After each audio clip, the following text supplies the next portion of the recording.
Grogu would stop hacking the show to play his diss tracks to Bo-Katan or whatever that is. But yeah, today we got some Star Wars news about Andor, Lindelof, and we got the As a Truth about that game. So if you have any misconceptions, As a Truth is going to come down and tell you to shut your face. And here's what's going on. So hey guys, as politely as possible. Like, and Bespin's here, pulling out the full George Costanza, which I appreciate. As always. And Paul, we got Paul with comic books. Got the comic books over there. Hi, I like comic books. All right, yeah, I'll just get right into it because we got a lot to hit today, and we'll do the Lindelof story first. Damon Lindelof exits Star Wars movie. Charmin Obaid-Chinoy still on board as director. If you hear a kid coughing, it's because my son's sick. He's home with me today. Just over a year ago, it was reported by Jeff Snyder via The Ankler that a new Star Wars film was being written by the mind behind hit television series such as Leftovers and Watchmen. Again, that's in it just for you because I know he wrote that. I know that when he writes by the mind, that's definitely to troll the show. Over the summer and into the fall, I should just make him say it, shouldn't I? Over the summer and into the fall of last year, various stories were released through the trades detailing a writer's room Lindelof had constructed, which featured his co-writer of the film, Justin Britt Gibson, Dave Filoni. Lindelof brought a director, Charmin Obaid-Chinoy, Miss Marvel, on board early to help to develop the project. The film was reportedly set after the events of Rise of Skywalker, but would not be tied to the Skywalker saga, with the film written as a standalone movie with a series of films in mind if the project was successful. It was only reported by The World of Real that production on the film was slated to begin this spring, a claim Jeff Snyder on the hot mic sort of backed up, claiming that the film was looking to begin production by the summer. That's what I had heard too originally. Recently added that Damon Lindelof had the two leads of the film already cast. Today, the reporter who wrote the initial story, the Snyder, is reporting via Above the Line. Man, he's all over the place. Huh? He gets everywhere. That Lindelof and Britt Gibson have exited the Star Wars movie that they started developing over a year ago. According to the report, Lindelof and Britt Gibson turned in a draft to Lucasfilm sometime in mid-February and left the project just mere days later, for reasons unknown at this time. However, Lucasfilm reportedly have a new writer on board for the project, who's being kept under wraps at the time of writing. But chances are, Jon Favreau. It's Jon Favreau. No, it's not. That'd be a big story, right? They'll be revealed. Oh, shit. Don't say that. Bring back JJ. No, you guys. Bring back his hashtag bring back Jason. Unleash the Abrams. Jennifer Jason Abrams. Yeah. Ontario we trust. Yeah, Chris Terrio or get the F out. Chris Terrio. Star Wars Celebration kicks off in April 7th. I'd be happy about Chris Terrio. Oh, Paul. Such a Paul thing to say. I would. with Snyder noting that the original plan was to formally announce the film at Celebration alongside a title and brief synopsis. The film that Lindelof exited is now set to go into production in February next year, with plans to release the project in cinemas on December 19th, 2025. And the director, Charmin Obaid-Chinoy, is still aboard the project. And then this is the telling part right here. This is the insight, I think. Just last week, Damon Lindelof briefly spoke about his Star Wars film at South by Southwest to Slash Film. And at the time, many took the comments to confirm his involvement on the project. But he wouldn't be committing himself to crafting a Star Wars movie unless it was great. However, with hindsight, his comments align with his departure. Quote, I will just say that for reasons that I cannot get into this Sunday morning on this day of our Lord, the degree of difficulty is extremely, extremely, extremely high. If it can't be great, it shouldn't exist. That's all I'll say, because I have the same association with it as you do, which is it's the first movie I saw sitting in my dad's lap, 4 years old, May of 1977. I think it's possible that sometimes when you hold something in such high reverence and esteem, you start to get in the kitchen and you just go, maybe I shouldn't be cooking. Maybe I should just be eating. and we'll leave it at that point. So Damon Lindelof joins a growing list of filmmakers who didn't get to see their vision of Star Wars hit the big screen. Notoriously, Phil Lord and Christopher Miller, 21 Jump Street, were let go from Solo, a Star Wars story, after allegedly shooting around 70% of the anthology flick. Colin Trevorrow, Jurassic World, parted ways with Lucasfilm when developing Star Wars Episode 9, which was taken over by J.J. Abrams. Game of Thrones showrunners David Benioff and D.B. Weiss were set to create a series of Star Wars films for Lucasfilm, but parted ways not long into development of the project after they signed a lucrative deal with Netflix. Bye, bitch. More recently, Patty Jenkins' Rogue Squadron and an untitled project being produced by Marvel Studios president Kevin Feige were both shelved in addition to the Obaid Chinoy project. Currently in development, we have a film being written and directed by Taika Waititi, Thor: Love and Thunder, Free Guy Sean Levy on board to direct a film, and Rian Johnson's trilogy is still in the cards. Lucasfilm have ran into various troubles with their Star Wars films over the course of several years, whether it be whilst a project is filming or more commonly in the process of a film being developed. But it's not uncommon for films in development not to see the light of day for most studios, but it's becoming common practice for Lucasfilm, with fans never truly believing a film project will see the light of day, even if the movie has been officially announced by Lucasfilm. On the flip side, yeah, Santa. Lucasfilm have experienced massive success with TV series, The Mandalorian becoming a flagship series for Disney Plus, Obi-Wan Kenobi and the Book of Boba Fett becoming commercial hits, and Andor finding critical acclaim. The Mandalorian spawned the successful spin-off series, The Book of Boba Fett, which Jason, we'll we don't have a Google thing to meet here. You don't have to read all that. And we will see two more Ahsoka and Skeleton Crew. So I was finishing. I'm at the end, man. You let me get to the last sentence, and then you decide to say that. I know. The last sentence, Rob. Come on. Santa doesn't believe. Such a Rob thing. Such a Rob thing to do. And you could give Bespin a coffee if you want to support him for writing this. Help him get celebration. Article. Beautiful article, Bespin. Beautiful article. Even though Rob doesn't appreciate what. Even though Rob hates my work, yeah. I mean, I think you did a great job. I do. Personally, I think you did. I think you did really, really good. And I'm sorry that he's like that to you, but it feels like bullying, I like it when you get chased in fields by security guards. Those are my favorite reports. Yeah. I know we're getting at least one more this year, and that's going to be happy day. We need to do Band on the Run, but Bespin on the Run. Did that actually happen, Besman? Did you actually get chased off? That's amazing. Yeah, on the Acolyte. Yeah, it's a ridiculous story. Baller status. Yeah.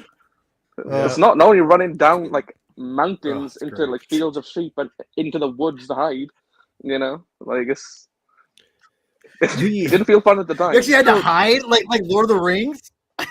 Yeah, it was in the middle of like December, like freezing cold, bombing down the fields into the woods.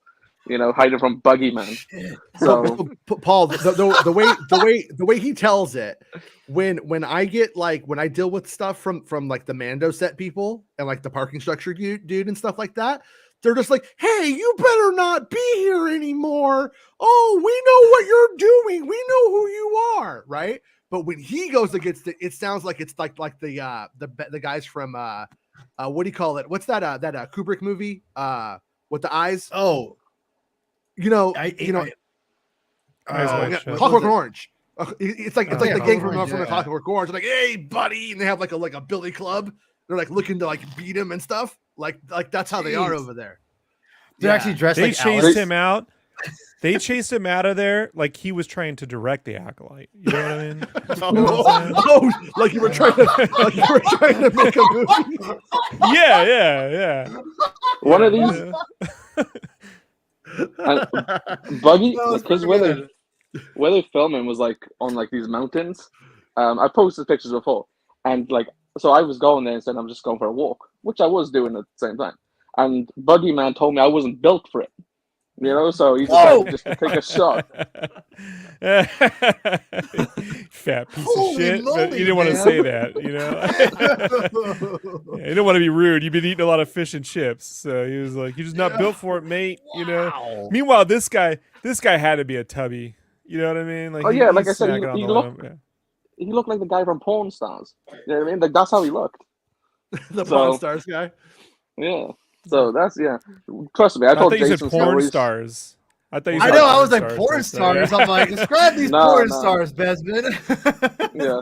So Did he think his if wiener he, out? if he was built like a porn star, this would be a different story. You know that. Right? Whoa, okay.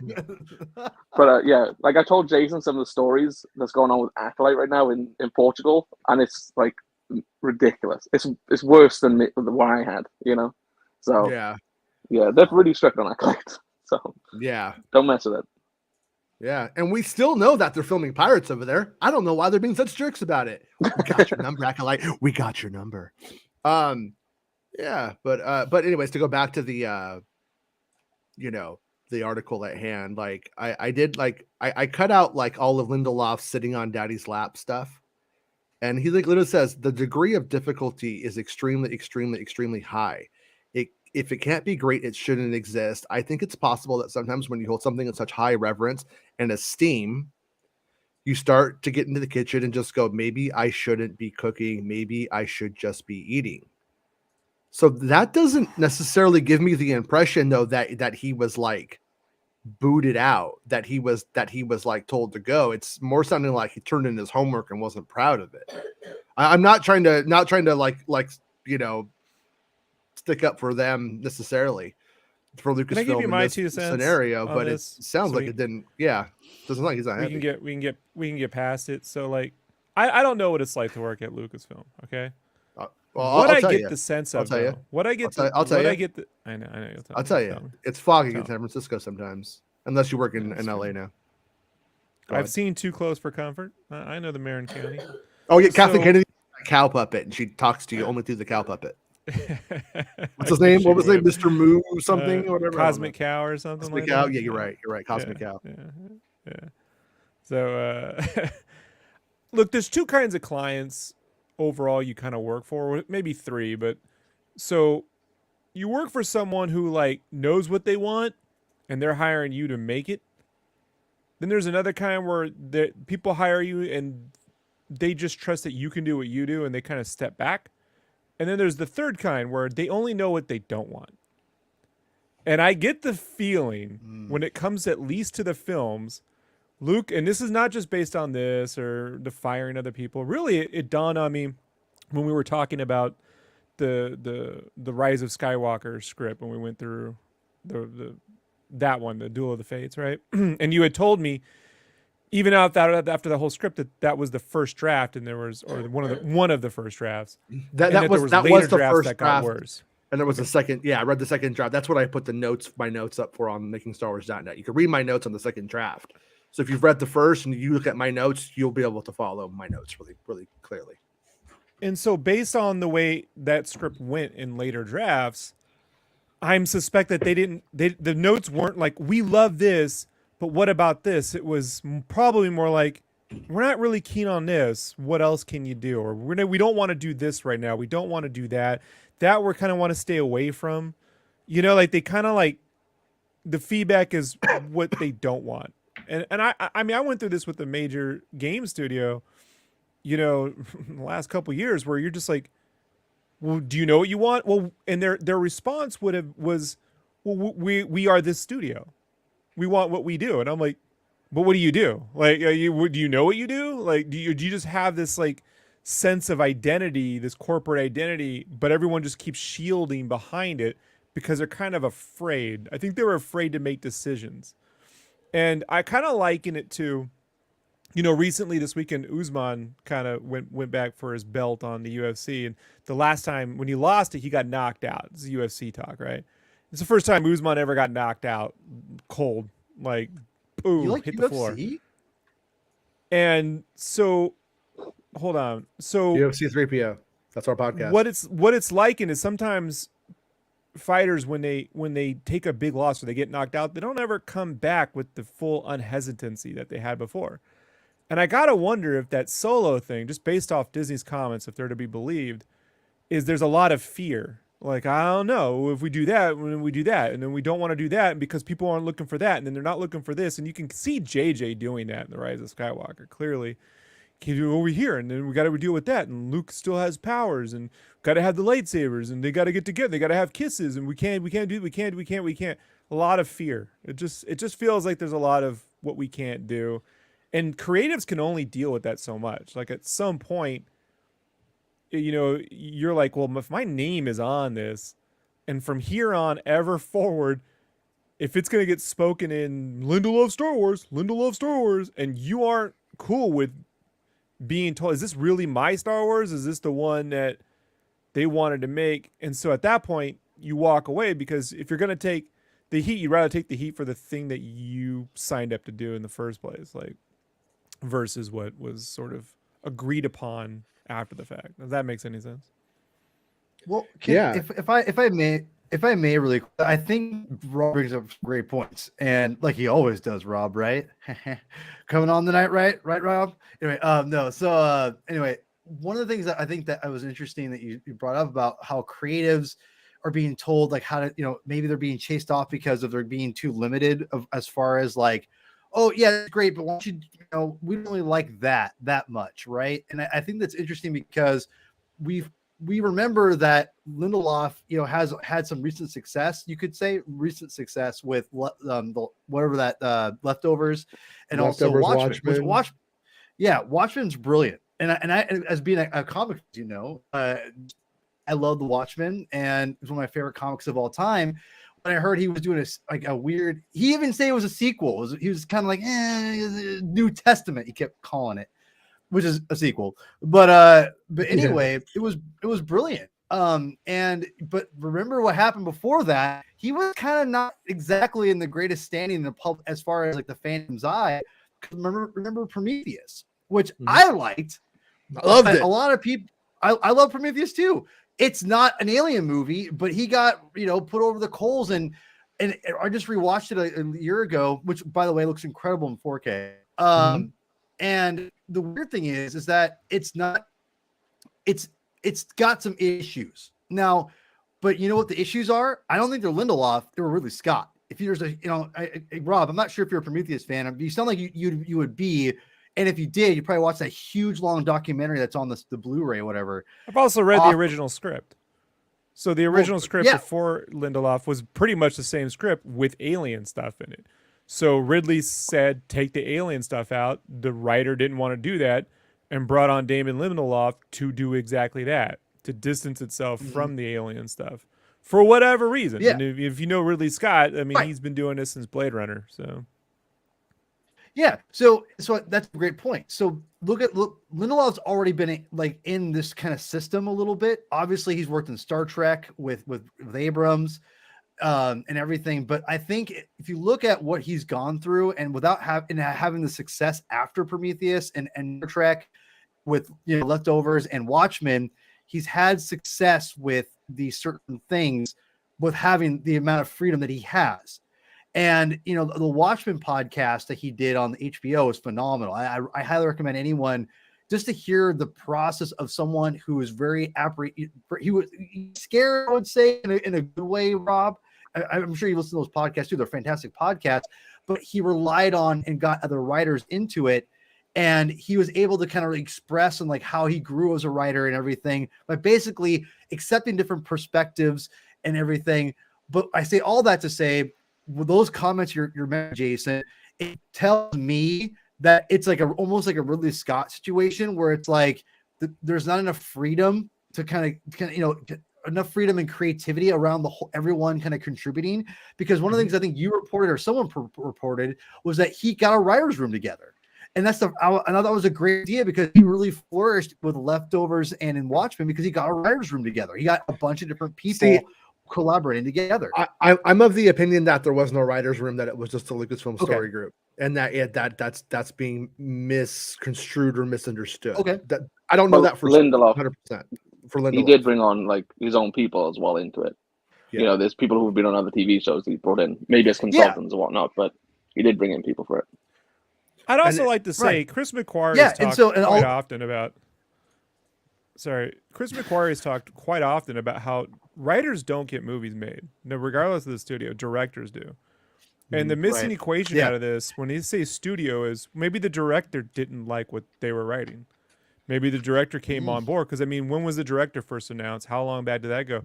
Maybe the director was like, "Hey, I kind of want to go in this direction." So that was not what Lindelof. It wasn't directing; he's just writing a script.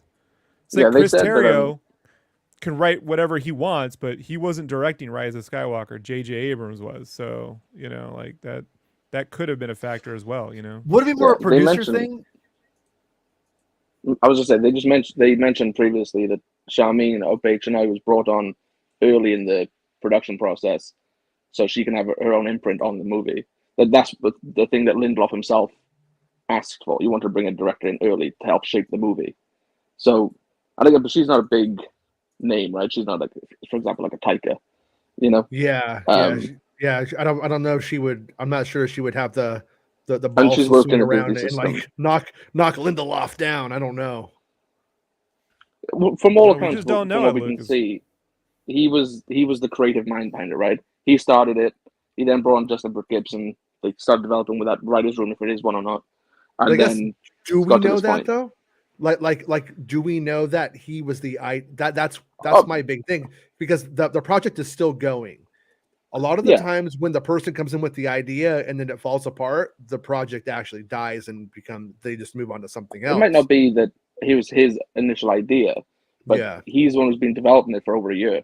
Yeah. So yeah. whoever comes in now are going to have to, pick up from the bones that he's left and develop it from there.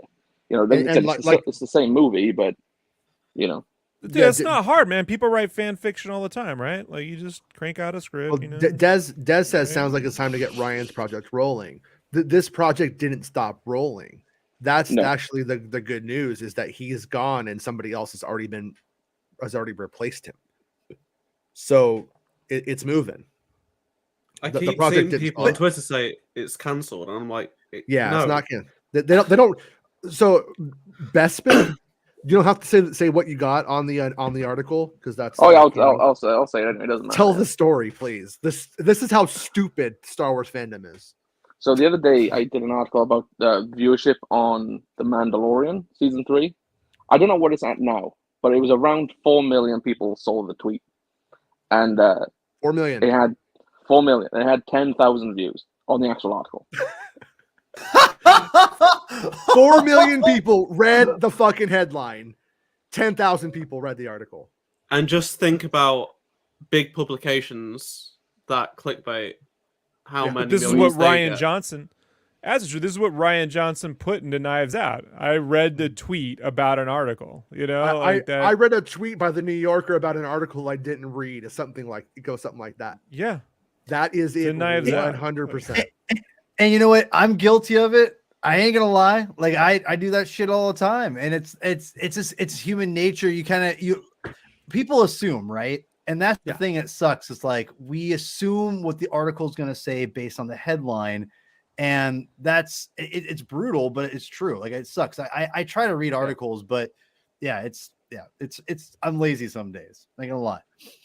No. If you care enough to have a hot take, you better read the fucking article. If you don't care enough to read the hot take, don't have the hot take. Don't read the article. No. Well, Jason, we had someone in the comments on last episode of the Mando that we reviewed that literally just opened up with Rob doesn't know this and he likes Avatar, blah blah blah blah blah, and then at least like a fucking hour later comes back and says, actually, I just watched the episode and I had commented without watching, and I actually agree with him. It doesn't matter. But I said, hey, thanks for at least being honest. You didn't just delete your old tweet or something. Like you love. So I appreciate that, and I don't really care if people agree with me. But like, if you're gonna sit there and read, if the article, the title of the video is basically just a confirmation bias machine for you to project further what you're already feeling out into the world. You're not going to go anywhere with that, like it's not going to get you anywhere. It's not based on it's not even an informed opinion. It's not even barely a feeling. It's just they agree with me, right? Or they don't agree with me. So confirmed. Civil War, this Kathleen Kennedy. I see it every day, and it happened. A big channel I watch posted a video with a Tyson thumbnail that basically contradicted what they said like sometime last year, right? But it was like it was like the same subject, but it was like a different thing. Like it was obviously done to get people to, oh, they said that before. Why have they changed their opinion? But it wasn't. It was actually really logical, right? So if you watch the video, it makes tons of sense. Now, I clicked on the video like within the first couple of minutes, and all the comments, top comments with hundreds of upvotes already, were saying, oh, so it's changed it, like, oh, hypocrite, this, that, and the other. I'm like, no, I bet it's going to be fine. Watch the video. Yeah, it actually makes a lot of sense. And still to this day, like the top comment with like 10,000 upvotes, hypocrite, can't believe, like you've changed, like you're a shill, stuff like that. And I'm like, it happens to me. Like people, YouTube, I've been trying to say this for a long time. A lot of people have said this. There should be a system where you can't comment on a video until you've like watched either half of it or all of it, because people just don't think. Like people click on my video, like today, right? I said the ninth sister is alive. The first comment I got, literally within 10 seconds of the video going live, how did that happen? Wait, how is this? Where is this? And I'm like, literally 30 seconds in the video, I show you the picture of it in the trailer. Like, just wait 30 seconds. What? Oh, it's so frustrating. Well, I want to say, like, if you think Kathleen Kennedy leaving Lucasfilm is going to solve this problem, I think you're sorely mistaken. I firmly believe this is entrenched in the business. Like, Lucas hired Michael Arndt to write a whole series of films, man, before he sold it to Disney. And those scripts really never materialized. It was like story development, far as I know. Like, there's no draft one, Michael Arndt's Star Wars, you know? I think it's like 40 something pages of treatment. Right. And so it's like, that's a guy who won an Oscar. I mean, you know what I mean? Like, that's a fantastic. I would love to read Michael Arndt stuff, but there is a giant hesitation with Star Wars, and I would say, you know, concerning the development of films and stories, and I believe it's rooted really in the reception of the prequels with George Lucas, and I don't think it's really much changed. I think when it comes to the films, they're just viewed, you know, like with fear, and when they just say, well, we're just going to move forward, like The Force Awakens, we're just going to move forward and we'll make it up as we go. Then fans say they should have figured it all out, and if it wasn't good enough, they shouldn't have made it. Well, here you got Lindelof saying, I didn't think it was good enough, I'm not making it. And then you're like, you should have made it. Just make anything. Get something out. You know? Like, man, listen, I think you have a point, but here's my problem. The Michael Arndt thing's a whole different potato. You know, it's a whole different thing. In my opinion, it's a whole. I think it's talking about that company culture is not a whole different thing at all. Like, well, I disagree. And that early time, George brought him on, as far as I know, already before. So, and then that's when Iger brought in JJ, and it went, you know, that again, whole different thing. What I will say, and I told this Jason in DMs the other day, and I'm not a Kathleen Kennedy basher at all, but at some point you have to look at the leadership of what's going on and figure out what is the issue. And there is something going on. And for me, I've said this for a long time. I think someone needs to be in charge of story, like, and not a story group, obviously, but an actual someone who's in charge of creative, who is a creative themselves, or if it is like 2-3 people. All right. Again, I'm not saying story group. I'm saying actual, like 2-3 people who are projecting and steering the ship. Because if they already know what they want, then they won't have these issues. They'll just get a different writer in and go, okay, we're going to do these projects. Because really quick, this isn't a comic book, Paul. This isn't a comic book, right? Like, this is a company that's like, hey, we got $1 billion fucking franchise. We're building theme parks off this stuff. We're gonna let one dude steer the whole thing, and I, as a CEO, I'm not gonna have any say in it. I said, remember the Vulture article? But remember the Vulture article that came out like months ago that was cited that filmmakers would love to work on Star Wars until they get into the system and realize that there's just a lot of overhead on approvals and what gets done and how it gets done. And that's not new to Lucasfilm. Like, if you've ever tried to make anything Star Wars, official Star Wars, whether it's a comic or a shirt, bro, I put a skull on a shirt and they told me Star Wars isn't about skulls.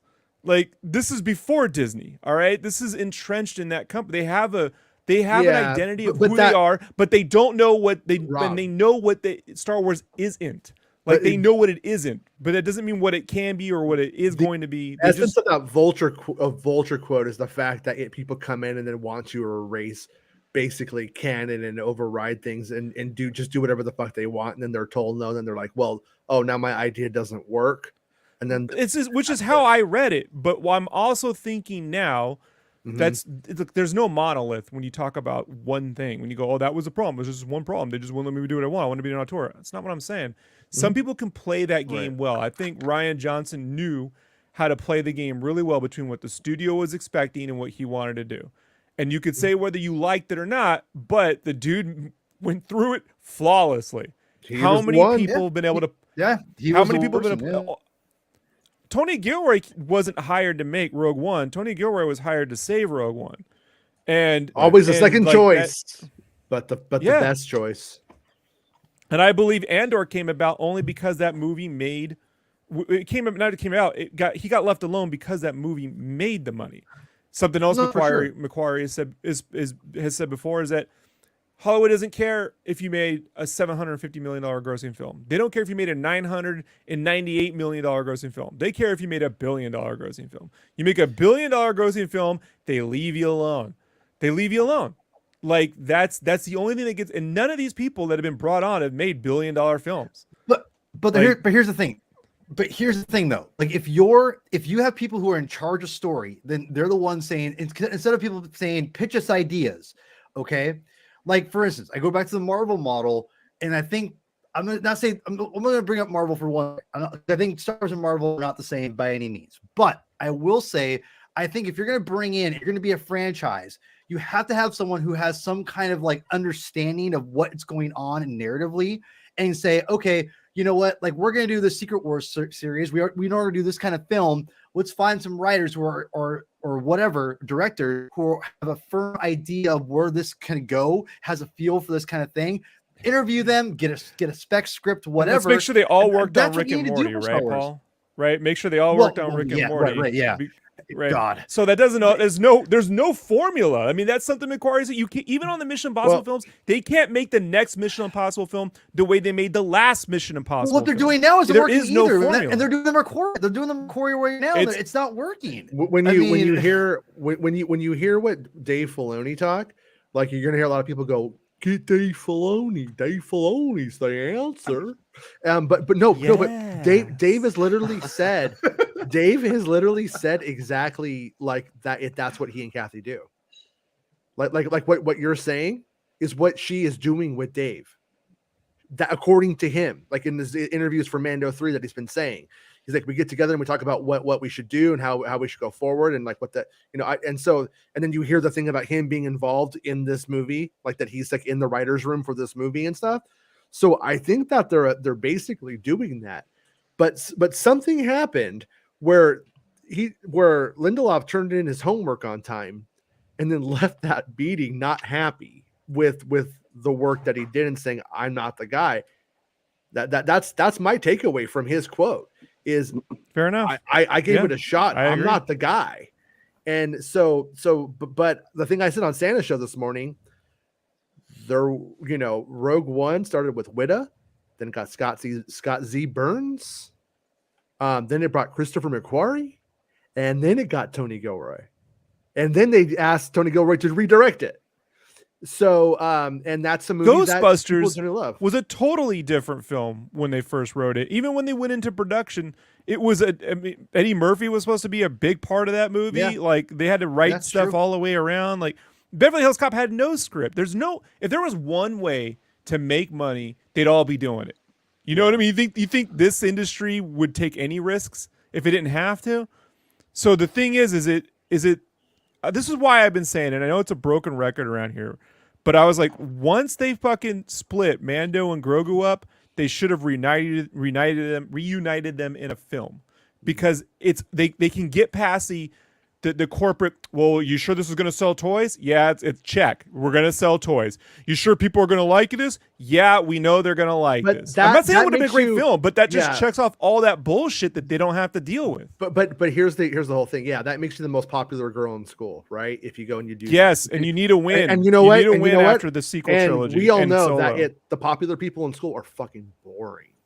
and that they all Huh, suck. that's after how high I feel school. about the current 4th season of Mando. No. But everyone's telling me, no, And it's totally riveting. And then you're So, and then like- you're here fighting for it being of the film. No, I'm saying there should have just Yeah. been 2 hours of Yeah. it, and there shouldn't be That's what you're 16 doing. hours of it. There should have No, just been no. 2. We could have been done and out. They would have reunited You're in a asking film. to pay Everyone would have $20 seen it. for this. Nobody shit. would have been And like, popcorn. "Oh shit, And that happened in the 6th episode of a series I wasn't interested in." Fuck, dude. Yeah. You know what I mean? Like they would have saw it in a movie. No, Problem solved. Now the thing about it is I like once again I wish things were smooth. I wish more shit came out, but I'm not gonna knock them for not just going, you know what? Let's just be lazy and say good enough. Because that's what people really want. And then they want to have the rage that stuff is just good enough, but not great. And so it's like, what at the end of the day, is it better that they come out and make like what they think is the best Star Wars film they can do? And that's what he's saying. And that's what Lucasfilm has always done. They have never gone and just said, you know what the Lego guys are doing, good enough. You know what Edwards has done, good enough. We could get Gilroy, but you know what, good enough. They don't do that. And then everybody bitches about how they come to this conclusion that all of a sudden it's the president's fault. You know, that it like somebody didn't write something. No, it's not. It's not. It's not necessarily any more than like it's the president's I thought you fault. meant Biden. Sorry. It's like when I go to the gas pump and it has the Biden sticker and it's all like me now. Like he has nothing to fucking do with this. He's as much of a stooge as the rest of them. But point being, I hate them all, by the way, just in case anybody ever's like, you like Biden, fuck Biden, especially fuck Trump. I hope he dies in fucking prison. And I hope Biden has a heart attack on the last day of his fucking thing and dies. And then Trump has to eat his fucking bones. Okay. That's what I hope happens. Comments. But let's look at a good story. We got dark here. Let's look at something nice. Something nice. Yeah. Star Wars is for kids. Oh, we done on perfect. Lindelof? Speaking of which, no, we don't have to be done. I just thought maybe we get on to some good news. What do you want to say something, Bestman? I didn't mean to not give you a shot, man. No, not really. It's just that the concern when you bring the president into it, Kathleen Kennedy, the concern is with all these filmmakers who aren't getting to make what they were hired to do, does it start to alienate filmmakers? We saw Taika before he was actually brought on to do his movie, which is still being developed. There's no update on it. He did a tweet, right, to begin with. He said he wouldn't do a Star Wars movie because he actually wants his films to get made or something along those lines. Wants it released and I remember on that tweet everybody's like, well, there we go, he's not doing one. Yeah, and then and now you're having so many departures from it. There's things that aren't working creatively. Whether it's again, like with the Lindelof stuff, we know he turned in a draft for whatever reason. Lucasfilm and him didn't see eye to eye on it. Again, that doesn't have to be negative. Like he didn't agree with their vision, they didn't agree with his. Or back it up. Maybe he didn't agree with this version though. Yeah, it could be. It could be any of these things. But like, there's time constraints. Yeah, and now they're bringing in somebody else. But who are they bringing in?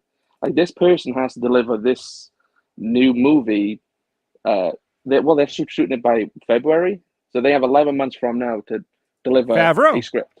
No, and he could write a whole series in like a week, dude. Like it's no big deal. Yeah. Man. No, crazy sucker's hat, dude. Like so, what I said on Santa's show today too is on around May 1st we're going to go into a writer's strike. Exactly. So how much time does this writer actually have to knock out the story? I'm telling you, Monday. He can have it Monday. What do you want? Yeah. You want a trilogy? You want a trilogy? You want one? What do you want? If you told me he wrote it, Rob, I'd be all about it. By the way, for the record, Hey, Jason, I know you would. Jason brings up Rogue One, and that's the one that with a positive outcome, right? Yeah. How good that movie is, and then obviously that led to Andor later on. But look at Rise of Skywalker. JJ had to deliver that movie within a small amount of time to write a script. He was still improvising on set, and like some of that stuff. No, obviously he was, right. So it's like that didn't work for some of us, but. Yeah. So my concern is when this writer they're bringing in is a top talent, because say what you want like about Lucasfilm and actors, you don't need the best actor in Star Wars. You don't need to be getting Academy Award winners, but you should have good talent writing or directing. And you look back at the Patty Jenkins one. They brought in a guy who wrote Dora the Explorer to write that movie. Like, And genius. you know, so my concern is that if with all these movies not getting made for various reasons, is it going to alienate talent? Like, you look at what's happening at Warner Brothers, you know, Legendary, they pieced out. Nolan doesn't want to work with them anymore. You know, they're not giving various creatives like residuals from removing all their like content from the streaming service, and that's alienated them to a degree. Yeah. Like, that's my concern with Lucasfilm and Star Wars specifically. That's all I have. Yeah. No, at a certain point, like you think about it and you're like, a lot of people won't pass up their opportunity to get involved with Star Wars. For so many creatives, it's what brought them into it. It's what, but at a certain point, when you know, if you're friends with enough of these people, you start to hear about their nightmare experience. Who was the guy who that was wrote, the Vulture article, well, though? who That's was- what I was I- literally was well, saying, Jason. I'm trying to actually touch on that. What's the guy who wrote episode 9 after Trevorrow? Chris Terrio? It's the Skins guy. It's the Skins guy. Yeah, The guy who Thorne. wrote Skins guy. Downton Abbey, whatever. Jack Thorne. Jack Jack Thorne. Thorne. I have heard 4 or 5 times now that Jack Thorne was in tears working with that thing. It was not. It was hell. It was frustrating, and he had a bad time. It was just a bad time, and you know, and I would think that guy would do a good job. I'm not saying he did do a good job. I mean, I know like the tenets of his story, and I didn't really like it, but I think that he could definitely write on Star Wars. But he had a horrible time.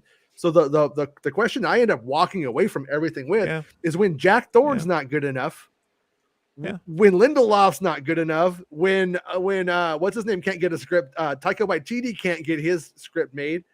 Is anybody good enough to write Star Wars? I mean, it's kind of ridiculous in a way. It's People aren't going to be satisfied unless it's from George. Simple as that. And that is true either. That is you're right. You're right that there's that discourse. They think But they want it. I lived through the last 3 Star Wars movies that George did with everybody just going like, I'm a giant man, baby, about something, Jar Jar, the acting, the CGI, like it just goes on and on. There is no appeasing an audience of this size. So you almost have to go, fuck you, fuck you, fuck you, fuck you. This is a good fucking script. Suck my dick. I'm Kathleen Kennedy. I'm writing it on my big ass dick and I'm sticking it in the fandom. That's how it has to go. Like, you just can't, you got to be fearless now because there's no right answer to any of it. It just has to be good. In my opinion, they can't sink any lower than The Last Jedi. Like, in terms of what they can do to people. Like, they destroyed Luke to some people. Like, that's the ultimate crime. And Luke is like the only character like you can't he's the most liked character to most people. So whatever they do now, they can't get any worse, in my opinion. Like, even though most people like The Last Jedi, it was like the most critically acclaimed Star Wars film, this, that, and the other. To a lot of people, like Luke was the breaking point. How can they go lower? So you know. This fandom will always be divided. Like, we're in a position now where even when the Lindelof stuff came out, people were complaining because of Lost, a thing that he did like a decade ago. Like, look what he's done since. Look at Watchmen and The Leftovers. They both are fantastic pieces of work. So I've seen it. Yeah. So people will never be happy. Look at Andor. You know. And look at George. He's never happy. Oh no. I made Jonathan Hales cry like a little bitch. Oh, come on. Don't pick on Jonathan Jack Hale. Thorne, Jonathan Hales. Tears. Yeah, like Niagara Falls. Did like you drink Niagara Jack Falls. Thorne's tears? Is that true, George? I drank his blood when we were done with him. Oh. Like a Dole Whip. I mean, the Dole Whip. Threw him in the dungeon with Hale. Blood. Yeah. I am a diabetic. So. All right. Well, it's been fascinating. I gotta go check my stock. It's down a lot. All right, George. Selling Star Wars ain't making me as much as it used to. Right? No.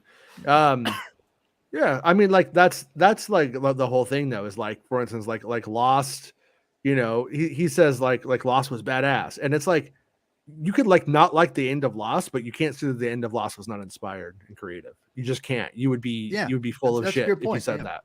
You know what I mean? And Yeah. like that's the kind of like somewhat outside the box creativity that you need for these Star Wars pictures. But again, mm-hmm. with people in general now, they only remember the last thing you do. So they only remember the end of Lost. They don't remember like how great that series was as a whole. Yeah. You know, it's the same with the thing with Taika Waititi. They only harp on Thor: Love and Thunder. They don't remember Ragnarok, Jojo Rabbit, Will the People, What We Do in the Shadows. Like they don't acknowledge any of that. Same thing with Michael Waldron. They said, "Oh, he did Doctor Strange. I don't like that.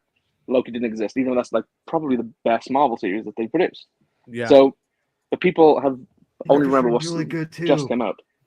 I like Doctor Strange. I know a lot of people didn't. Brian did it. I love Doctor Strange. I thought it was fantastic. But to also to say it to as the true Luke Skywalker point, which I agree with 100%. But also the positive thing about this new series is it's not dealing with legacy characters for the most part. Not to say that legacy characters can't be involved in it, but Han, Luke, and Leia are dead. They don't matter to this era now, this new era of Star Wars that we're telling stories in. Therefore, like if it's just like a fun story or a good story or a compelling story, they don't like The Last Jedi, I think is a compelling story, but some people got like offended by the use about what they thought it should have done because they've already written it. But this other story that they're going to make, nobody's writing this other story in their head. It doesn't have that like baggage with it. That's why I find it kind of interesting that like there was a problem, you know, or that there was any kind of like for Lindelof. That's where I find it kind of just fascinating. I'm like, how does Damon Lindelof not deliver a draft one where they're like, yes, continue, and then you know it's weird. Well, you brought up something I think really good point is that how many inspired Star Wars stories have we got? Or and I say stories because I would consider The Mandalorian inspired because Favreau brought that idea to Kathy, or again maybe I'm misunderstanding or misheard, but it always seemed like very inspired. Like he wrote that before, and how much is that being able to do it with film now? It's not, right? And so that's the problem, is that I think that I would love for, like, you know, I think Rob, you would agree that's what we need to have in Star Wars, to have more inspired stories and have that whole, what you said, Jason, the whole no fear. The problem is because of the sequel trilogy, it wasn't really inspired. It was constructed, you know, very much like as a corporation, you know, who love them, hate them. Go ahead. Sorry. I don't get behind that. What I look for, my favorite kind of stories is when I feel like I can the transference between the character or the POV is me. Whether it's the good guy or the bad guy, I feel like I want to walk in their shoes. I want to feel like I'm the character. And then when stories, for me, when films do that, like when Luke is in the X-Wing during the trench run, I feel like I'm Luke Skywalker. I'm not watching Luke do plot things that are connected to 7 other things that are hooked to. There's that moment where you are, there's a transference. And I think I don't need that's that where, personally. I know I know what you need. But I just think when you get into inspired, that's very nebulous. It's too nebulous. So what you really get into is, should Star Wars have authorship, or should it have like adapting lore stories and timelines? I'm more of an authorship. I like when I hear a voice and an opinion that's coming through from the creator in some way, like whoever wrote or is directed. Right? I feel like the premise of Mando, you get that.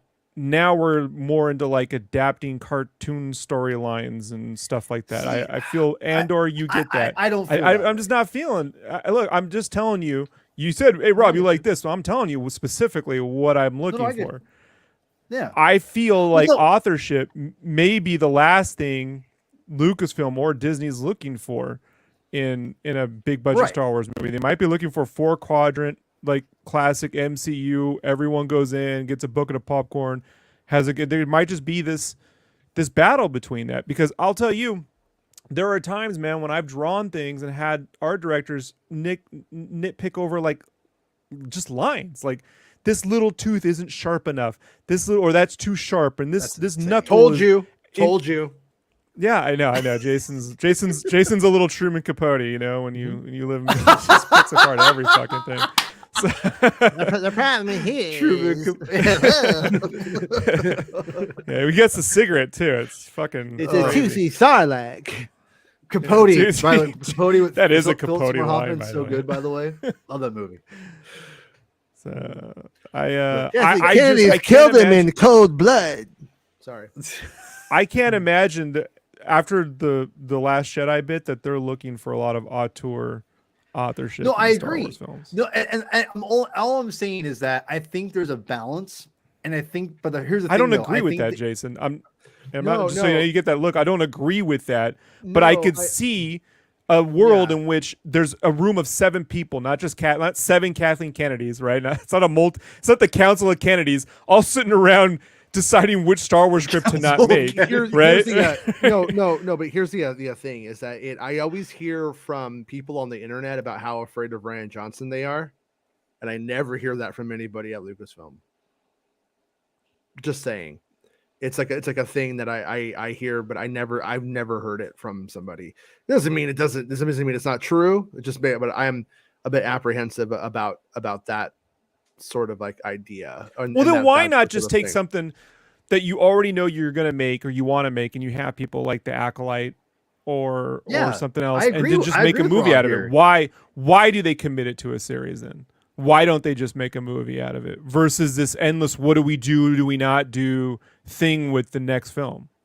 Like if you just want to get a movie made, they could just be, hey, take the first 4 episodes of that, condense it down to 2. We got Chat GPT. We're done in a week. Go get the sets are being built. We can go make the movie. But I'm being facetious on that. Yeah. But I mean, like, but why not? If that's the case, like, I think the ideas that become television shows are not focused enough, but they're good enough. They're not focused enough to be a film, but they're good enough to be a series. Like Boba Fett could have been a film and was going to be a film. The films weren't working, but when they went and took it down into this bigger idea, they thought they had more, that it was a better place to put it was on television. Now it doesn't matter what the end result is. I don't know, but it's like, you know, you could have done all of the stuff in that film and was spending like, well, that was predictable when you got down to what you had to do. And so by doing it, you know, the way that they did it, we got, you know, dances with Bobas and stuff like that, like the little, like, you know, Boba going native stuff and everything like that. So it's I'm glad I know. No, that's like the best stuff from it. And right, the worst stuff exactly. from it was maybe the more predictable stuff, you know. And it ends up like being like, that's why they make like Acolyte could have been a film based off of what we think we know of it. But that said, you know, is it the best place to like do that story and mess with that timeline and stuff like that? No, but once again, I think they made the right call not going with the Rian Johnson type, because like when we lost Rogue Squadron, we lost one of our writers and our director. Do you not think Lindelof? Well, no, like he's supposed to create a series of movies from this. Is he not the ideal guy to come in and write long form movie ideas for you? Exactly. Like create a vision, create the new saga. But the whole thing was was he going to go and do every single one, or was he help establishing an era? Was he help establishing like a general like story and where they could go, and then wrote the first script? Because if that's the case, then like, you know, they still might have 4 or 5. Like we have that one dude who has a different film. What's his name? The other director, Sean Levy. Yeah, Sean Levy. We have Sean Levy attached to something. So is Sean Levy picture 2? We that's don't never going to know. happen. I'm telling you. Yeah, I'm with Rob. I don't That think ain't that's gonna happen. That's not happening. And that isn't me being facetious based on all this stuff. It's just it's just that dude's busy making Deadpool 3, and when that gets done, he'll either make Deadpool 4, X-Men, or go back to making Stranger Things or some other fucking thing. Didn't he just sign on to do another movie with Ryan Reynolds, like recently? Is it the boy band movie they're doing or something? Isn't are they doing a Free Guy sequel at this point too? Yeah, they're doing a Free Guy sequel. They're doing obviously Deadpool. Yeah, Jason, are they? You tell me. You know all about the Free Guy, Jason. Come on. Well, they were like, hey, I've never seen it. Are you gonna make Star Wars? You're gonna make Free Guys 2? And he's like, I'm making Free Guys 2. I mean, I would assume he would. As he's a making trip, freer guys because right? we We're doing are that. we've gone like wherever you. As a trip, you want to share the game stuff now. Want to get into the game stuff? Yeah. Let me get it all set up. Okay. All right. Yeah. But As yeah, Astrid does that, do you want to run through just quickly the Daniels doing Skeleton Crew? Yeah, everything all at once. Directors, the Daniels directed an episode of Star Wars Skeleton Crew, and that came from One Take News, which I think is super good news. Like that's I mean, everything everywhere all at once is a great movie, and we got does that mean Short Round in it or Short Round? Would they bring Short Round in? I would love him in it. Come on, they should. Please bring him in. They should. I do think. I mean, I hope I'm wrong, but I do think that the people involved would have been so excited that they would have told us that they worked with Short Round. I do think that seems like really likely. But yeah, I mean, it is. I hope they bring back the dinosaur. You know, they're the ones to do it. What are you talking about? The dinosaur from Kenobi, the Kenobi dinosaur. Oh, the T-Rex, man. Because they did hot dog hands. You think they would do a dinosaur? Yeah, they could do whatever. You know, just because they did Rakakuni. Really, is why I'm like, you can pull that off. You know, honestly, with this Daniels though, it's an episode of a show. I don't know if you're going to see their hand behind the camera. You know what I mean? This is like, I don't know how much you're going to. They tend to make these even if I were to tell you the point to me the directorial stylings of Bryce Dallas Howard versus Rick Famuyiwa in Mando, you couldn't tell me the difference. You know, like so it's not a knock against them. It's that it does need to feel complete. I do hope that the experience is positive for them and this brings more, you know, like is more original voices into Star Wars, you know, like and stuff like that. So yeah. Mike says Goonies tribute and Skeleton Crew would put Jason over the moon, and I was like, they got the guys from that who recruit the guys from Goonies. That's what I was thinking in my head when it first came out. I was like, yeah. But I mean, that show has a lot of good directors on it. So I think it's a good sign. I think it's they don't fuck. I hope they don't get, you know, the pirates.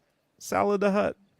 Well, you know what? I don't think you're gonna like it because when it comes to anything like you know the eccentricities of Star Wars, you're out. Like you don't like Return of the Jedi, man. I love puppets. I just like it when it's done well. You don't like Return of the Jedi, the best puppet movie of all fucking time, bro. Yeah, I don't like it when they take General Leia and put her on a planet and let new characters run. So women are puppets, is what you're saying, you son of a bitch. Slice Noodles was a puppet. That's your favorite puppet in that movie. What's Slice Noodles? Slice Noodles is your favorite puppit in Return of the Jedi, Jason? That's what he said. Really? He wants the fucking. No, you said it had the best puppets. Slice Noodles. He always talks about her dick sucking lips, not me. I'm innocent. Bee stung lips, Jason. Bee stung. Bee stung lips. What's the difference? But yeah, anyways, I'm going to read this one. At the time of this writing, the only director attached to Skeleton Crew outside of Daniels is co-series co-creator John Watts, who's best known for his directorial work on the Tom Holland Spider-Man trilogy, a collaboration between Sony Pictures and Marvel Studios. Watts created the series alongside with Christopher Ford. So, I mean, it's really good, though. I mean, I think that the behind the scenes side of things on that is super strong. And then we'll hit these articles again tomorrow. We'll like go into them in like more depth because we're running out of time. But and then Bestman has this story: Star Wars Andor filming at the City of Arts and Science in Valencia, and he asks, "Is Benjamin Bratt in the series?" And if you've been watching Poker Face, he's the guy who's after the main character, Poker Face herself, in the series. And right here, you can see the place where they're filming. You give Bestman a coffee, and this is where they're filming. So when I see that, I automatically think Coruscant Space Avatar. What? Yeah, it's got blue water. Oh, you think there's waves of water in there? Yeah. Space whales maybe in there. Maybe the space whales, yeah. And then they're gonna take Bix on a hyperspace run. Oh, look, got some pictures right here. Okay, wait. What are these people wearing though? These people look like they're dressed on Naboo, or do we think it's Chandrilla? I speculate Chandrilla in the article just because of Yeah, the wedding stuff Yeah, with it's later. the Thrilla and Chandrilla. the Thrilla and Chandrilla. Mon Mothma's gonna fight Perrin one night only. And then this is what Chandrilla looks It's like. a Perrin trap. Get it? Oh A shit! Perrin You trap. went there. Look at that. You went Yeah. there. And You can do it then all day. right here. That's a man who knows how to navigate the system, right? They know how to navigate. They're getting shit done. That's Don't see that's anywhere. Benjamin Bratt next to Jana Smith, who's a director on Andor season 2. Yeah. The Yeah. over on the very right. I like her face right here. Look at that face. Also, Jason, that should go in the thumbnail. It's the only way YouTube's gonna see our videos. With that. Oh shit! Yeah, like Andor in trouble. We got this guy Yeah. right here drinking champagne. Look at him. Oh, yeah, like every one of these is a thumbnail. Did man. this Great. guy leak to Making Star Wars? No, I don't know who any of these people are. So, anyways, yeah, and then look at him right there. Look right there's poker face. And then That's another location they're filming at. Yeah, I think that's where that's where Mon Mothma's daughter is gonna get married up in here. She's getting married. She's gonna have little fascist babies. So, anyways, we'll go over that again tomorrow. But you can support Bespin and give him a coffee when you read his site. And right here, look, he put the hot dog hands in there because everybody loves hot dog hands. Okay. All right, Mr. Azatrue. Okay, have you shared? Okay, Yeah, there it is. I have to. All right, so what do we got here? So this is looking the at? first shot of the trailer. Looks like it's a shuttle of some sort because it's quite big.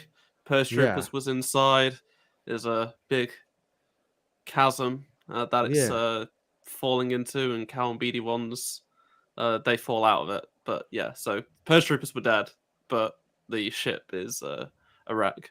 I tried analyzing which ship this was. It's a different cockpit to the TIE Reaper, and but it might be a Lambda class ship. I'm not 100% sure. It probably is more that though, because it's quite big. Next up, we have incredible planet finally in a game again, Coruscant, and Coruscant? No, Coruscant. it's got so nipples. it's back. Look at it. You saw you see I saw crop circles, so I was like, there's some UFOs on in here. I see nips. That's what I And see. then we land on Coruscant, and These are our Fortnite characters, right, Bespin? Right here. I wouldn't be surprised if these are the two skins that come in next month on Fortnite, yeah. Yeah. And then Now- Azatrue will play with us. Yeah, he has to. If they come in, you have to play with us. So does Rob. Hey, I got a roll. But everyone, nice talking to you. Nice to meet you, Besman, as a true. Good hanging out with you, dude. Yes, thanks for having me on. And Rob, I will see you tonight on the comic binge, sir. Yeah, Sounds like a threat. everybody. Go watch the comic binge tonight. Yes, please join us. All right. See you guys there. Bye. yeah. Bye. Right. So what's interesting is that in the combat gameplay IGN showed, and this it's the Phase 1 Purge Trooper. Now, Okay. you said it was good. They were going to have Phase 2 in the game, so Yeah. everyone's like really confused because it's like, wait, this is like Kenobi time, and we've got Phase 1 Purge Troopers. So Yeah. that's And then the Phase 2 ended up being in the Kenobi series. So yeah. So that is something to think about. So quite a bit takes place on Coruscant, and this is quite interesting. So this character here, she's wearing the Coruscant Security Force outfit from the Clone Wars. It's basically identical, just without the helmet on. okay. So it's got like the same shoulders, same chest plate, the same yellow. So if we look here, there's also these two guys that are wearing it. So either these people are against the Empire and they're fighting back, or they're like undercover people that are, like they've gone undercover with Cal. Because so right here, I don't know if this is a ship of theirs or a building, but it's got like yellow markings. So I thought that might be like Yeah, like that might be like their building or whatever. So these are the police. So these are police gunships. Yeah. That these use as well. They were in the Clone Wars, but also the Ninth Sister flew it in Fallen Order. And there's also one that's landed here. If we go to the next shot, we can see the Ninth Sister, which is right There here. she is. Foot, lightsaber, hand, and wait, how is she in this? Well, at the end of during Fallen Order, you push her off a tree on Kashyyyk, but you don't see her body. And in the databank entry in the game, it says she's dead, or is she? So a lot of people assumed she's not dead. I was like, I don't know. It's pretty high up. Like she's just lost a hand, but she's evidently back. Like Mace Windu. Yeah. So you can survive. You can. As a true now officially is on board. He was electrocuted though. He was electrocuted. She wasn't. But maybe and she's also she's pretty big and strong and only lasts one arm. He's a weak, feeble little. My ex-girlfriend used to write fan fiction where Mace Windu was into electroplay, so he was okay with it. She should hit up Lucasfilm. They're looking for a writer. So they someone who can get something done, dude. She could. All right. Sorry. So and in the trailer, like she's like saying, "Why are you two like the two soldiers that were running? Like, don't go that way." Cal's getting up. There's the gunship firing, and then there's the Ninth Sister. So she's just arrived on the scene. So maybe they're either undercover or they are rebelling against the Empire and their own force. Right. And then we go to Kobo, which is the main central hub planet, and we have this little guy. Yeah, look at him. He's a little frog guy. So some of the developers on Twitter were saying like he's like, we can't say anything, but he's cool. Like, but what's really strange is that Cal just watches him. Like, Cal's just chilling. I think I've got it. Yeah, there we go. Like Cal's just there, stood there, whilst the Bedlam Raiders are like gonna wait. Go back one. Rob, are you thinking what I'm thinking? It's Size Noodles, but it can open its mouth. I was like, it's Size Noodles, the same race, but it kind of isn't. But it doesn't. Similar. It opened its mouth wider. So that's cool. So, something different. This is, I think, is Greaser's Cantina on Kobo. This is like gonna be the main place you're gonna be traveling to. It's like so Kobo's the main hub planet. It's the big open world planet in the game, and there's a section in this big open world called Rambler's Ranch or Rambler's Reach, and that's where all the NPCs are. And inside that location is this cantina, which I think is Greaser's. Okay. And as you progress through the game, various parts of the cantina open up new areas for new reasons. I don't know. They just say it opens. Things evolve. Like this planet evolves as you progress through the game. So for example, there was one. There's a building opposite this cantina. And in one gameplay clip, it's got like over the doors, it's got like loads of cloths, like it's like shut down. But in another shot, it hasn't got them. So it's basically saying like more parts, like the town evolves over time as you progress through the games. And it's basically ran by this group called Bedlam Raiders, who own a droid control ship and a droid army. So they own this planet, and we don't know who they are and why they're here. But they run this planet, basically. Like, they're just a faction that don't like the Empire. And they're friends with this guy because he's going to give them 5. He's like, give me some 5, friend, right? He's got 4. So. Give me 4. Give me 4, homie. That's what he's saying right there. Battle Droid's got like 3 fingers, I think. So, you know. Yeah. It works and they're like, that's ableist. But I think I give, like, Cal's just sort of, in the trailer, he's just like stood there. And I feel like he might be left over accidentally or something. Or like that. Like that, like he shouldn't be there because like it seems like this guy's probably going to be someone you want to help, or he's like maybe just turned up and he doesn't. Maybe he just was like, "What's going on?" And he's like looking at what's going on, and he's like, maybe he's going to help in a second. Yeah. And then we switch to this new location with basically the same shot as we got in the previous trailer, but this time the cross guard is activated, and the lightsaber's different to Cal's now. It was like Cal's with the crossguard, but now it's slightly different. So things have changed a little bit. But no idea who this is. And I think this might be... the architecture looks similar to the moon that's above Kobo. that they showed a bit of like it's basically where they've got loads of battle droids in there and stuff like that. So I think this is going to be like a boss that's in there. Like I don't know what he is, but someone pointed out he looks kind of like the Luke Starkiller concept art a little bit. He's got like the same. He's got like a lightsaber. He's got like the mask and stuff like that. So I don't know what he is, but you know, he's a vacuum man, so I call him vacuum man. So But that's the a different location. Sucks. Marin confirmed. So there's Marin. people were saying Old Marin she's not County's going to be in back. the game, but they were just saving her for a better trailer. Like, yeah. So Yeah. she's got new clothes. She's got magic. In that book, she's all, Cal, look into the fire. You can get lost in the fire. And I'm like, what? She am I says that in the reading? trailer. She's No, saying no. that in the trailer. So Yeah. but yeah, so I don't know what she's doing, but she's back. She got the green magic and- coming off her fingertips. Yeah. And then we've got Coruscant again, Uh-huh. which looks great. And this is a police gunship. Now, we got some troopers in here. They got white shin pads, purple and blue, yellow. I don't know. Like you'd think maybe they're clones, but it's too late for clones. So maybe they're like the security forces. Popo Dameron. That's what we call him. Popo Dameron. We see Cal flying over Coruscant later in the trailer. So maybe like Cal's in there with them. Like this is like they're like undercover as like a police unit sort of thing. They beat up the police, took their outfits, and they're doing on a secret mission. But it looks fantastic. Like to see that does look pretty good. Yeah. That almost looks as good as the Harry Potter game. No, I'm kidding. It looks as good as the Harry Potter game. So yeah, it definitely like I didn't, you can see really far out into distance. Like I didn't think Coruscant was really gonna we was gonna get a shot like this of Coruscant. Like yeah, I'm pretty happy with it. Greaser's back as you'd expect. So I think this is his cantina. Like this door is like really broken, so maybe that like this is an indication of one of the areas that will be fixed up. Like you'll be able to go in at some point. I don't know. It's a real shithole is what you're trying to say. Yeah.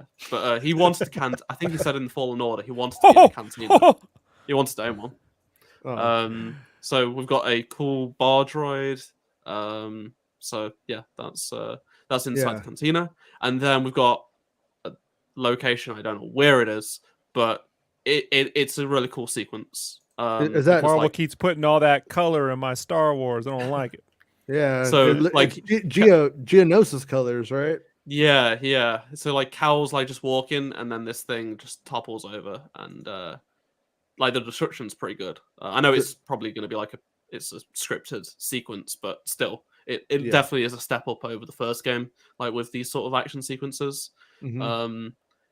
And I don't know if this is the same planet. Like it's like that seems like it's in like a sandstorm. This might be, or it could also be Kobo. The reason being, so a lot of people, including myself, like on my videos, were saying maybe this is the Trident droid from the Clone Wars. But I went through, I went into Battlefront 2's files and got the model of the Trident droid, and the legs are quite thin. So the only thing this could be is like its body, like if it was like flipped and smashed into it. But I've really gone through like side to side, look at the details. The paneling's completely different. Yeah. The color's the same, but I think this is the color scheme of the Bedlam Raiders. Like they paint all this stuff like this brown, right, and this like cream color. So in the next shot, you can see like more structure. I feel like it's like a mining tool of some sort, like, and they're really big. Like they're much bigger than the Trident. So disappointing that they aren't using the Trident droid. But so these are smashing into this Maybe building. it's a super Trident droid.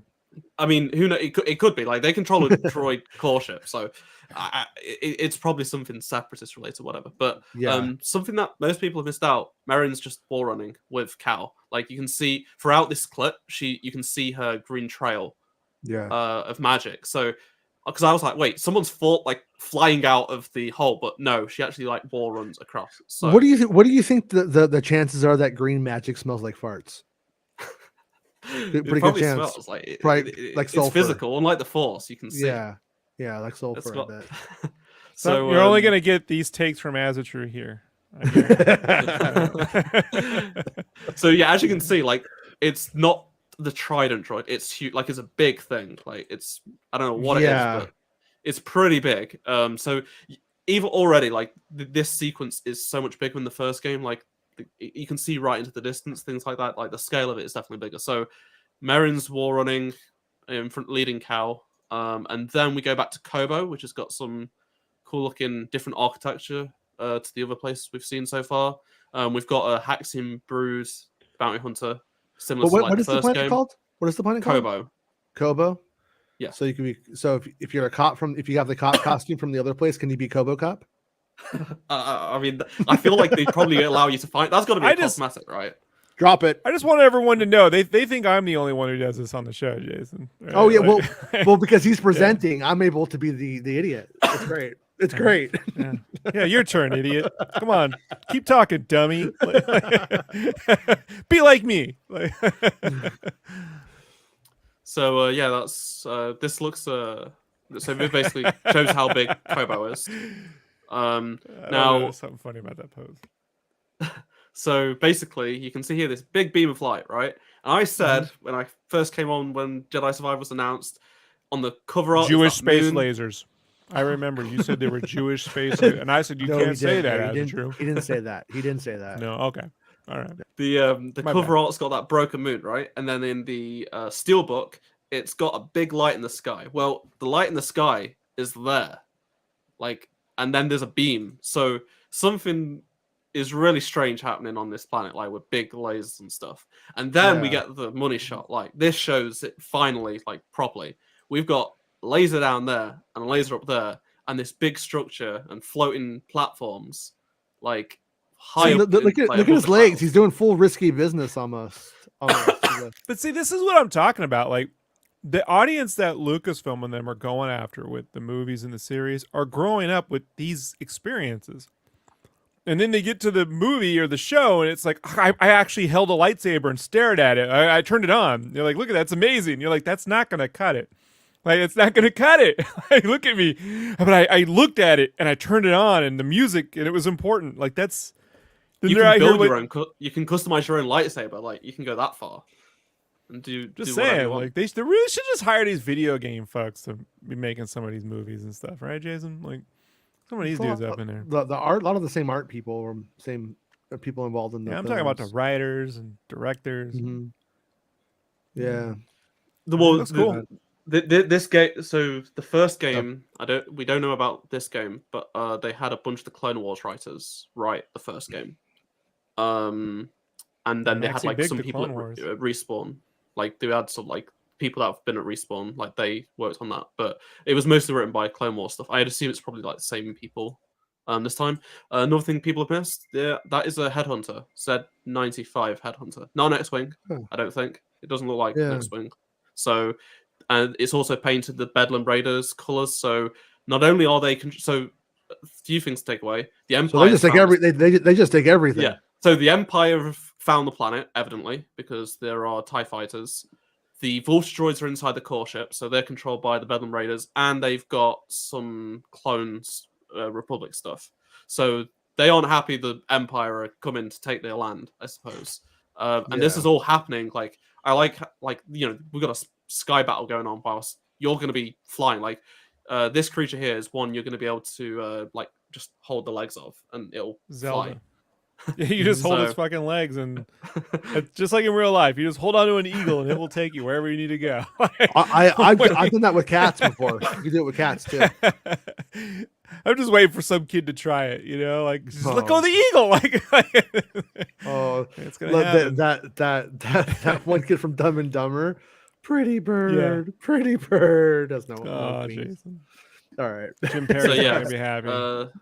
So this, I think this like raises up and down. I don't know what it is, but it's like a opening there. It kind of looks like the core ship. So I thought it might have been at the time, but it kind of reminds me of Doug Chiang. No, Doug Chiang did a book called Robota back in like with Orson Scott Card, like around the early 2000s. Yeah, it was like this. It was interesting because it would like put cylindrical UFOs next to like colonial like master and commander ships and stuff, but there's this like the cover art had this like floating like a waterfall with a very similar design in the center of it. Very, very interesting. Now that I think about it, Robota, go look at it, folks. You'll see what I'm talking about. Interesting. So it has like a laser thing on the top that it's firing up. Yeah. So you'll see the one in the bottom later on, so we get to see that. But so this is on the steelbook. It's in some of the other shots, like gameplay shots. So you could see this from the distance in various gameplay. But like this is like the clearest look. But there is way more platforms. There's floating things, and so don't know what it is, but it's something. And then we finally get to see the High Republic guy again. Oh, he's not in white robes, man. That's not High Republic. That's not. I do not support this game. So he's pretty unhappy with Cal. He's like, "What is this thing called Stormtrooper helmet? Please explain. Me be frozen many years." He's like, "What? Why have the Jedi failed? Like, I'm mad at the Jedi because they've allowed the Empire to take over. Like, he's angry at the Empire and he's angry at the Jedi. So he's been in a back tank for like 100 odd years. So it's like if you're saying it's like if Franklin D. Roosevelt was cloned, came back to life, and saw what modern Democrats have become, and just start to. But Cal should just be like, "Bitch, you were sleeping this whole time. Shut the fuck up." It's not Cal's fault either. He was a kid. Yeah. Like, I mean, you were the one who was died. sleeping, not letting all this happen, bro. Well, here's the thing. So in the original trailer, the teaser trailer for the game, he's got a red lightsaber. He's missing an arm, and he attacks Cal. He's also in the back tank that Cal awakens him from. So Cal definitely awakens him. Some people speculating maybe he went a bit dark side, and he lost like his arm in a battle with like the Jedi, and they said he was like, okay, we'll put him in the back tank, and then they kind of forgot about him. And now Cal's like, "Oh, I'll just wake up when you're all dead." And Cal's like looking for a friend, and he finds him, and then he's like, "Actually, I'm kind of like for a friend. I'm angry. I hate the Jedi.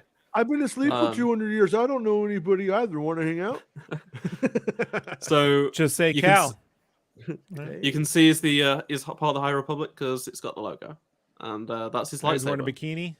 Yeah, he's got thigh highs. What's he got? Is that his Look at legs? that thing. You're trying to get a rag, buddy? Because I'll pick you up. He's kind of blue. I think the back thing got to him a bit. Yeah. Yeah, I'm kind of blue. Look at me. And then in the same scene, Bode is there, his companion friend. With his pantaloons. And then Merrin gets this cool sequence with a Stormtrooper where she's not using magic. She's using the Force. Yeah, there's no farts on that. So she's got a spear, which is cool, but she's definitely been training with Cal, it seems. So that's interesting. A Night Sister that's not just using magic, but also in the book, some of the stuff that's like amusing is she's like killing stormtroopers, and she's like, it's very satisfying when she's murdering them. That's what I said. It's more satisfying to murder stormtroopers than battle droids. I'm telling you. Well, you get to do both, Rob. So the game has it all. And then we get another look at this guy, the Gendai. His name's Ravers. Is pretty angry coming out of the cantina. For all the people that complain about Rob Liefeld's shoulder pads and pouches, right? Yeah, right. Yeah, there you go. So this guy is the same thing from the Genndy Tartakovsky cartoon series. Dirge, Wars, he's the same species. So okay. They made it very clear he wants to fight Cal, fights Cal, but has respect for Cal because he's lost his kind, just like Cal has. And there's like, they're both warriors. They're mutual. Like, okay, it seems like they're probably going to fight us like towards the start of the game, whatever. But then fight or fuck. That's what I always say. It's to be one of the two. So I've always said what's that. His face from Ron Burgundy, right? I hate you, Ron Burgundy, but I respect you. Right? Like... yeah. And these guys can't die, basically. So that's why Cal can't beat him. So. And his blood tastes like Welch's grape juice. I like Welch's grape juice. We get another look at a Jedi chamber, which is different to the other one that we've got. Got some sand, got some loads of gold stuff. So yeah, these are going to be like the puzzle rooms. It looks nice. Yeah, it's very different to the other game tombs, which is good. Like I didn't want like a repeat of like the Zepho and Dathomir tombs, but it still feels like the Zepho stuff, but it doesn't. It's not. You can. It's like all High Republic stuff, which I think people will like because it's very different. High Republic Zepho. Yeah, like, and they've definitely made it clear, like clearer to how to move the balls and stuff. Art Zepho, very nice. Art Zepho, yeah. Very nice. And then we get a look Ooh. at the beam on the floor. So How many channels does that thing get, you think? It's all the porn, but it's scrambled. But it's all scrambled porn. Like, that's it. Yeah. Just gets Disney Plus, actually. That's it. So it's like we got like, I don't know what it's just like some garden kind of thing. This So you can't go in there until you burn those vines away. Yeah, with the lightsaber.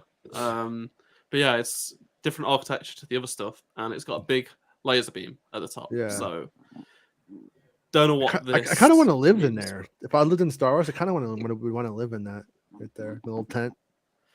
Another look at Coruscant, and this is probably in the gunship. Cal's looking on. So yeah. Right. Another look at Bode, his friend, but this time on the Mantis, and we got plants going on. Yeah. And then we also get some more gameplay clips of him and Bode together. So you're playing as Cal, but when you do stuff, Bode does stuff. So yeah. He's shooting and then Cal, like to weaken the droid, and then so this looks like it's on Coruscant, I think, or it might be the neon says Coruscant to me, but it also could be the this like the moon, that the industrial moon, that door in the far end does kind of have the Coruscant-y kind of like it's like more this writing, this graffiti and stuff. Prime. So yeah. Shut up. And then we get a shot.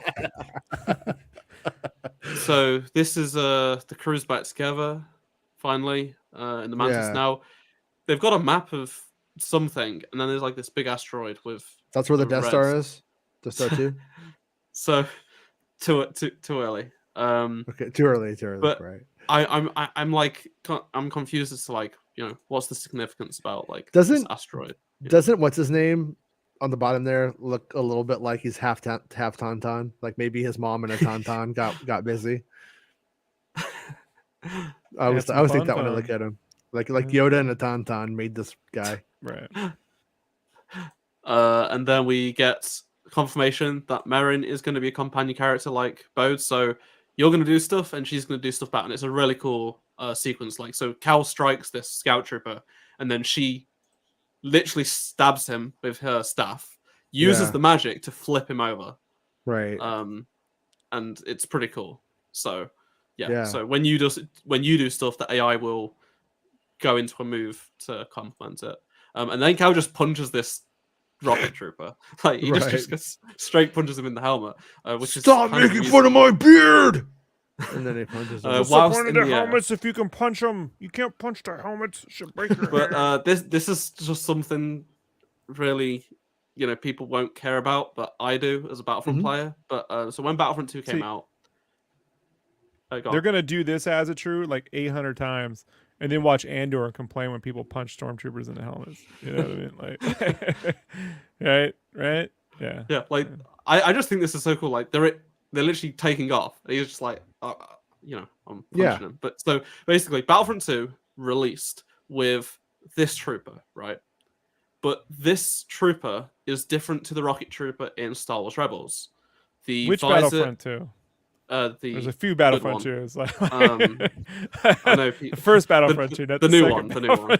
Second one. All right, okay. The current Battlefront. I'm easily confused. All right. Okay. So, but we've canceled both Battlefront 3s, right? Like Battlefront 3s. Battlefront 3 was cancelled more than twice. So yeah. Even worse than that. So the visor isn't connected, and the tubes don't go to the jetpack. In Star Wars Rebels, they do that. In Battlefront 2, they weren't like that. And because people made a point of it, eventually DICE a year later was like, okay, we'll fix it. So they actually brought in the Star Wars Rebels appearance, but live action style. So they fixed it, they corrected it. This version is the old Battlefront version, which isn't correct. Okay. So and Kathleen Kennedy canceled both Battlefront 3s, right? That was her. It was her idea. She said they were written by toddlers, and she canceled. Some people forget Battlefront 3 was cancelled 3 or 4 times before Disney bought LucasArts, but you know how people are. Yeah. But yeah, so I was like, oh, and also the shoulder pads are different. They're regular Stormtrooper shoulder pads. The actual ones are like smooth. They don't have the and they have like the Imperial logo on. So they have the pauldron there with the Imperial logo on, but this one's wrong. So inconsistency could be they could have made up a reason for it, but it seems a bit strange considering like Battlefront went to the effort of like actually making like a proper version that like with Lucasfilm, because like the Rebels one was like they made sure it was like defined, like they've got a commander version, a standard version, and then like a grey version. So this is like got the commander yellow, but also with the grey pauldron. So I don't know, maybe it's just inconsistent. Okay. But just something. Grease, he's got new clothes. He's got a Lando shirt. He's happy running the and he's got a Lando shirt and medallion, bro. Like, I'm telling you right now, this is Larry from Three's Company. Like, I'm telling you right now. Yeah. Yep. That's true. So what? So he's missing an arm. Well, he's got a robot arm because in the book yeah. he loses an arm to the fifth brother apparently. So yeah, he gets his arm back, but another one that loses arm. I bet you didn't recognize him, right, Astro? I've seen that joke today. Yeah.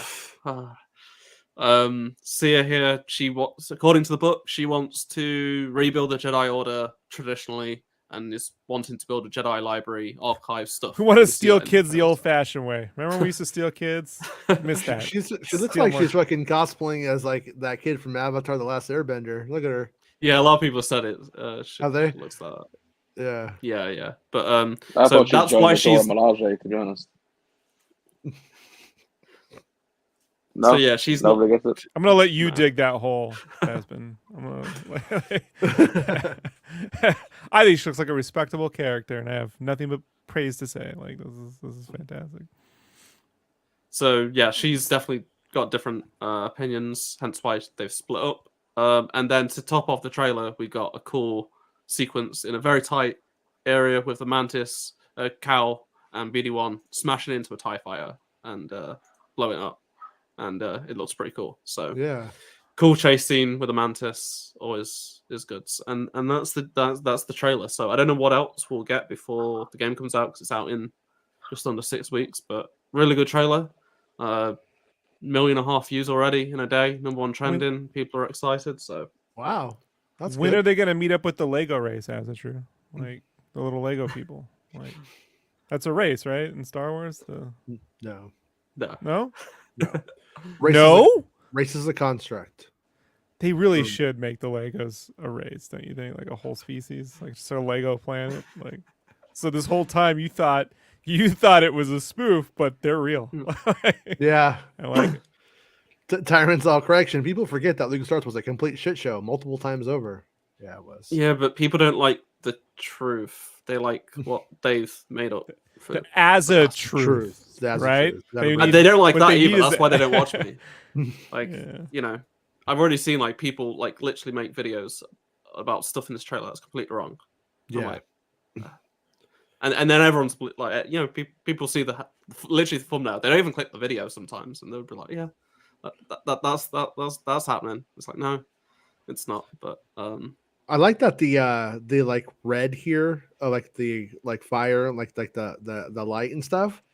It does like it reminds me of the Return of the Jedi art portfolio that came out for Return of the Jedi. That was some of it was Ralph McQuarrie, but it was like a bunch of art. But like for like the Return of the Jedi ships and stuff in space and the thing, it looks just like that. I like that they captured it. Yeah, this whole sequence reminded me of the ending of Return of the Jedi because it's it's very similar, but it's pretty cool. Like it's obviously a cut scene unless maybe you'll be able to fly the Mantis. I don't think you will be able to, but it looks like a cool cut scene. Don't know where it is, but yeah, I think the game looks great. I know some people have said it looks too similar to the first game, but I think that's because the first game looked good. Especially on a high-end PC. Like all the trailers were obviously done on that, but like it looked like I was going through the footage today of my first Fallen Order playthrough because I needed some for the Ninth Sister stuff, and like that was on my old PC, and it looks like the cutscenes look pretty good for a game that came out a few years ago. All they did was just make a sequel to this game and improve upon issues people have with the first game, and it doesn't look much different unless you look at the details. When you can clearly see, like, I did a side by side of the Mantis, and I posted it on Twitter, and people realized how different it is. Like, you think, oh, it's just the same ship. It is, but the material work, the lighting, is far superior. Like, I'm playing on ultra graphics, 3080, like best graphics you can for Fallen Order, compared to this shot of the Mantis in the new trailer from a few weeks ago, and it's so much better. It's incredible. Like, it's very subtle, but like the changes, like the artistic changes, like they've been able to. It just looks like the first game looks good, and then when you compare it, it looks flat. Can anyone really tell the difference between a screenshot from Battlefront 1 and 2? Like, if you walk up to the average Star Wars fan and you go, no, you can't. Or Battlefront or Jedi Fallen Order, they wouldn't be able to tell you. It just looks like a Star Wars game. As long as it looks like a Star Wars game, you're good to go. The graphical fidelity, I mean, especially now in the 4K era, like, you're just not going to get giant differences short of dramatic lighting changes, which the console, they still haven't built a PS5, Xbox Series X only game from the ground up, right? It's still older generation architecture has been improved They upon, did say this allows for real-time lighting, which Fallen Order couldn't do. Like, they've been able to do stuff like the PS1 could do that, you know. It could do clothes. It could do clothes. The game director said the artists have been able to do stuff in this game that they definitely could not have done for for Fallen Order. Like, they've been able to do, like he said, it was like incredible stuff. Loot boxes. And well, people also forget that they like gave us like the upgrade on the Fallen Order, and stuff like that, and that's what really steps it up closer to this. And then they go, oh, well, it looks the same. But it's like, well, you kind of did get a jump up, like that kind of mitigated the gap a little bit, I think. Yeah. Like I said before, they used that as like a test bed to work on this game. Like, there was like ray tracing was supposed to come to Fallen Order's next gen version, but it didn't because it was like the art was too different or whatever. So, but you're getting that with this. Thanks, game. Obama. Like, is going to be a mode with it. Yeah. But to go back to like Battlefront, like, people forget Battlefront 2015 came out in 2015, and it looks better than most games that come out today. Like, it's top level, and it's because it had great art direction. Like, the art director did a phenomenal job. Like, the lighting is fantastic, and the material work, everything. Like, the reason why it downgraded in some aspects to Battlefront 2, basically the resolution of like the textures and things like that was so big in the first game, because they didn't have a lot of content. Like, they could just go all out. So some stuff looks worse in Battlefront 2. Like, for example, like Princess Leia's Hoth appearance is actually like half the resolution because they have so much more content that the consoles limited them. Like, they only had less than 8 gigs of RAM. But like that's what I heard from like I think the design director explained it. It was like they had to reduce the quality of some stuff. So Battlefront 2015 still looks incredible. Like, not on the consoles so much, but like on a PC, it's real. I have to go. It's my daughter's out of school now. I apologize, but we got lost track of time. But so that's code for go pick up Lindelof, right? You tell him I said hi. That's code for go pick up Penny, or she's gonna get mad at me all night. She'll won't stop talking about it. But yeah, we'll be back tomorrow at 1 p.m. Pacific Standard Time. Everybody, thank you guys for hanging out with me. Mando's today. Tomorrow, Bad Batches tomorrow. Mando, yeah, I'm staying up tonight to watch Mando. Then we're gonna talk about it tomorrow. As it's true, you're always welcome. Come on whenever you feel like it. And Mr. Bespin, thanks for hanging out with me like half the day today. Yeah, it's been literally like half the day. Yeah. Yeah, I'm sure we'll be on Fortnite in a bit as well. So that's the plan, Stan. All right, guys. I'll see everybody in a bit. Thank you, As True, for taking all the screenshots and stuff, man. I appreciate it a lot. No problem. Bye, Rob. Later, Gabe.